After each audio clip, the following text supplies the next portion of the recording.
still working on 4.2. And the reason why I said it's the last problem in the last video is I'm not doing 8. It's not worth it. So we're just going to do 9. 9 says the marketing research department of a computer company used a large city to test market the firm's new laptop.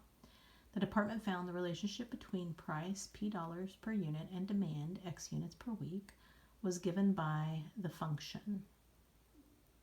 Units per week, okay, and dollars per unit. So here we have our little P, the price function, and use the first and second derivative to analyze the revenue. Now really, I would just do a first derivative analysis on this one, but in Math Excel they have first and second derivative.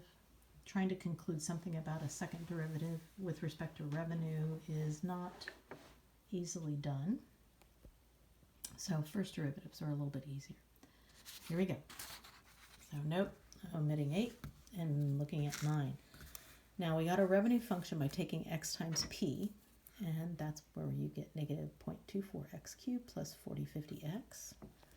And we're doing a first and second derivative analysis. So I'm going to set that equal to 0, bring the negative 4050 over here, divide by negative 0.72, that gives 5625.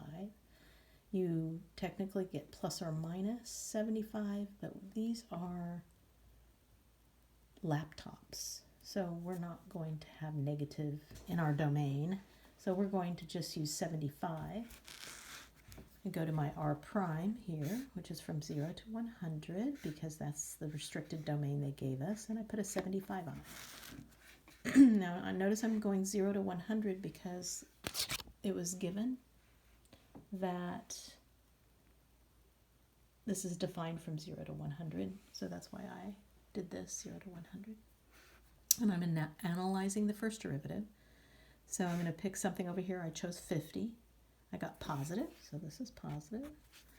I chose 80 on the other side, and I got negative in the derivative. You have to put it in the derivative. Now this means increasing, this means decreasing, and so increasing to decreasing, you have a maximum here. Okay, a local max, but we're just going to call it a maximum. What is it? Maximum revenue. So my conclusion is at a production level less than 75 laptops, revenue is increasing. At a production level greater than 75 laptops or more than, revenue is decreasing. At a production level of 75 laptops, the revenue is at a maximum of $2,002. Let's try that again, $202,500. So where did I get that number? I got it by plugging it in to the original revenue function right here. You have to put it in there to figure out what that maximum revenue is. Now there is a second derivative to this. I know there is one on Math Excel, so let me go ahead and dive into it. So they take the second derivative of this, and they get negative 1.44x equals 0, divide by that, and you just get x equals 0.